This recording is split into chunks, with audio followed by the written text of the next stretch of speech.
पण 5,000 दिलं आणि गटप्रवर्तकांना 10,000 घोषित केलं 1,000 रुपये. हा योग्य नाही. द्यायचं होता तर दोघींनाही सारखं द्यायला पाहिजे. आमच्यामध्ये भांडण लावून घेतलं असे आणि गटप्रवर्तकांमध्ये वरून आता 4 महिने झाला आम्हाला मानधन नाही. आम्ही काम करावा कसं, उपाशी राहून काम करून खाऊ.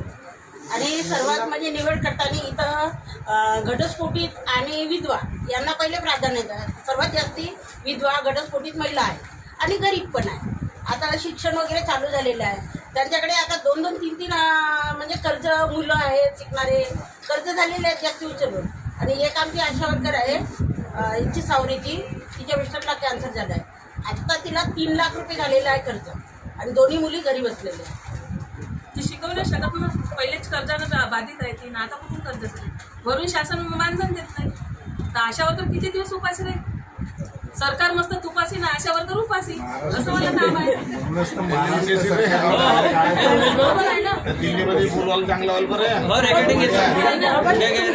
सरकार मस्त तूप म्हणून तुम्ही आड्या आणि महिलांना जे योजना देते तर आम्ही तर महिला तर आहोत त्याच्यात. आम्ही कोणते त्यांचे दुश्मन? आम्ही तर देशाला वाचवलो कोरोनामध्ये. लोक सर्व घरात होते ना, आशा वर्कर घरोघरी जाऊन सर्वे करत होत्या. कोरोना पीडितला क्वारंटाईन करत होत्या, त्यांना वॅक्सिनेशन केला. सर्व गोष्टी आशा वर्करनी केला. आणि ज्या खालच्या एकदम गाव पातळीवर काम करतात त्यांना जर 4 महिने मानधन नसेल मिळेल तर मग आम्ही कोणत्याच सरकारला मतदान करणार नाही. आम्ही सरळ बहिष्कार करू विधानसभेत. आता हेच आमचं पर्याय राहणार आहे. आणि प्रत्येक महिन्याला आमचं मानधन जे सरकार करेल त्यालाच आम्ही मतदान करू, नाही तर आम्ही करणार नाही. मेसेज करू शकते हे. काँग्रेस करू आणि शकते. ऐकून घ्या, त्याच्यासाठी काँग्रेसला मदत करून नाना भाऊला मुख्यमंत्री बनवायचे आहे. तर हे सगळे तुमचे सगळे प्रॉब्लेम सॉल्व्ह. आपल्या एरियातला अजूनपर्यंत मुख्यमंत्री आता बनलेला आहे. आपल्याला- आणि यावेळेसच मौका आहे. हा, सगळ्यात जास्त चान्सेस आहे.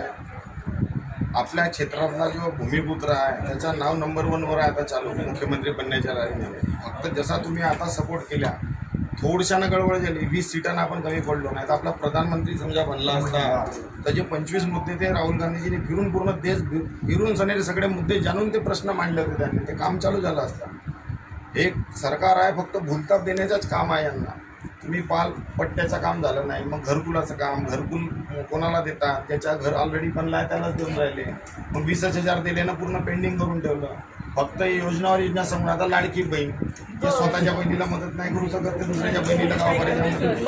मला 1,500 रुपयामध्ये काय होतं? तुमच्या घर चालते का?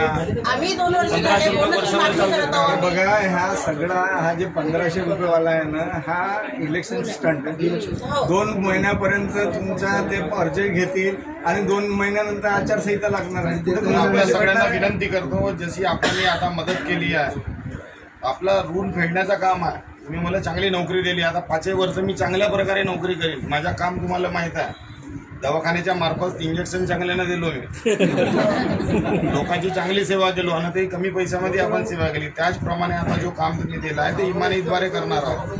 पण सरकारमध्ये राहणं तेवढाच जरुरी आहे. सरकार आपली राहिली तर सगळे कामं आपण करू शकतो. किती प्रॉब्लेम आहे तिकडे तिकडे. अरे डोळ्यातून आसू येतात. त्या सोनेखारीमध्ये गेला, घरकुल म्हणते तर पुरा गावच्या गावच तिथं पाहिल्या का नाही तर ताळपत्र लावल्या. कसे राहते हे एवढे मोठे मोठे भोगदाळ पडल्यात. उन्हाळ्यामध्ये आम्ही फिरलो, पाणी नाही.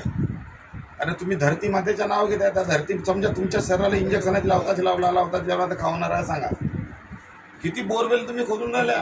म्हणण्याचा तात्पर्य आहे का परमनंट सोल्युशन पाण्याच्या इथं करायला पाहिजे. प्रगत देशामध्ये तुम्ही पूर्ण पाईपलाईन आरच्या पार त्यांनी केली. आपण काय केलं? फक्त भ्रष्टाचार करण्याचे हे सरकार काम करत आहे, जुमलेगिरी आहे आणि फक्त इलेक्शन आला का काही सत्य मंदिरासाठी काही करतात. म्हणून आपण सर्वांना मी रिक्वेस्ट करतो, ज्या प्रकारे आणि अभिनंदन आणि आभार व्यक्त करतो, आपला सगळ्यांचा सत्कार करतो की येणाऱ्या काळामध्ये तुम्ही जशी मदत मला केली तशी आमच्या नानाभाऊंना करा. ते मुख्यमंत्री बनले तर 2 दिवसामध्ये तुमचे सगळे प्रॉब्लेम सॉल्व्ह. एवढे आपल्या सगळ्यांना वचन देतो मी. आपल्या शब्दाशी मी एकनिष्ठ राहीन. भले नानाभाऊ मुंबईत राहील तरी मी 24 घंटे काम करण्यास तयार आहे तुमच्या लोकांसाठी. Thank you sir. थँक्यू. आणि आम्ही बोल वचन देत नाही, जो आहे तो सांगतो आणि बिलकुल ताकदीने भिडा तुम्ही. का काँग्रेस पक्ष हा वेळेवर इलेक्शन लढत राहते. बीजेपीकडून काहीतरी शिकण्याची गरज आहे. त्याची ताकद म्हणजे बूथ. आणि सगळ्यात आपल्यासारखी समजा महिला शक्ती आमच्या पाठीशी राहिली तर विचार करा. इलेक्शनच्या वेळेस इलेक्शनच्या दिवशी काही लोक डोलत राहतात नागासारखे, मग मोठं नाही निघत घरातून. समजा महिला तुम्ही बूथमध्ये आल्या आणि तुम्ही काम केला, घराघरातून वोटिंग केल्या, वोटिंग पर्सेंटेज वाढेल. एक बूथ जिंकला म्हणजे आपला इलेक्शन जिंकणं होते. बूथ मजबूत झाला तर सगळ्या इलेक्शनमध्ये कामात येते ना. आपल्या जिल्हा परिषदचे असो, पंचायत समितीचे असो, लोकसभेचे सगळ्या इलेक्शनमध्ये आपल्याला मदत करतील. म्हणून तुम्ही बूथ कमिट्या स्ट्रॉंग करा भाऊ, समजल्या का प्यारे भाऊ. आणि महिलांना प्राधान्य द्या. आपण महिलाच ताकद आहे, नारी शक्तीवरच विश्वास आहे आपला, समजल्या का. पहिले मोदी 15 तसं नानाभाऊची इज्जत